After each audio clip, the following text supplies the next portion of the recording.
Hi boys and girls, welcome to your reading lesson for the day. Today we're going to be looking at our second story for the week.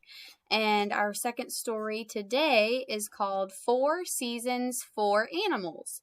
And this is actually an informational text. Again, it doesn't look like it is though because there are actual illustrations.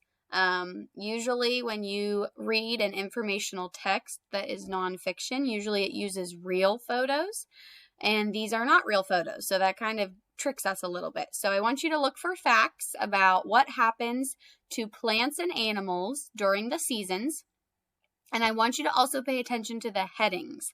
Headings are titles for different parts of an informational text, and they tell you what each section will be about. So if there's a heading that says rabbits, for example, you know that you're going to be learning about rabbits on that page. So what do the headings in this selection tell you? And we'll look at that as we read it. So let's go ahead and get started. Spring. It is spring. Young animals run and play. Bird nests are full of eggs. Soon the eggs will hatch. So if you take a look right here, boys and girls, at the heading right here that says spring, that lets us know that you are going to be reading about the season spring. So it looks like our headings in this story are all about the different seasons that we go through. Spring brings rain, grass turns green and grows tall. Buds grow on trees and plants. Spring also brings rain puddles.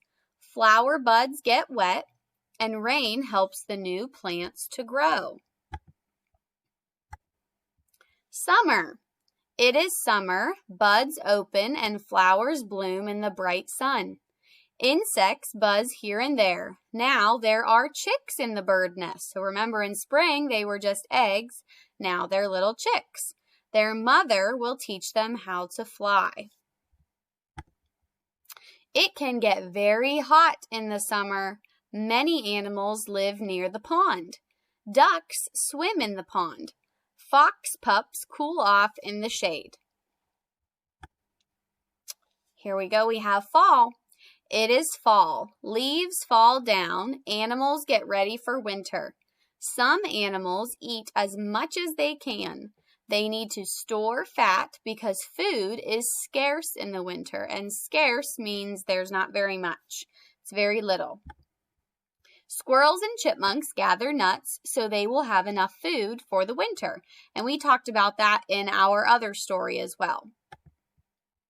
Winter. It is winter. Winter can be very cold. We know what winter's like, right? It was really snowy last night and today. We are in winter. Bears hibernate in the winter. That means they sleep. Many other animals hibernate in the winter. They curl up in dens to keep safe from the cold and wet. Like all the seasons, the winter will pass. The animals know that spring will come once again.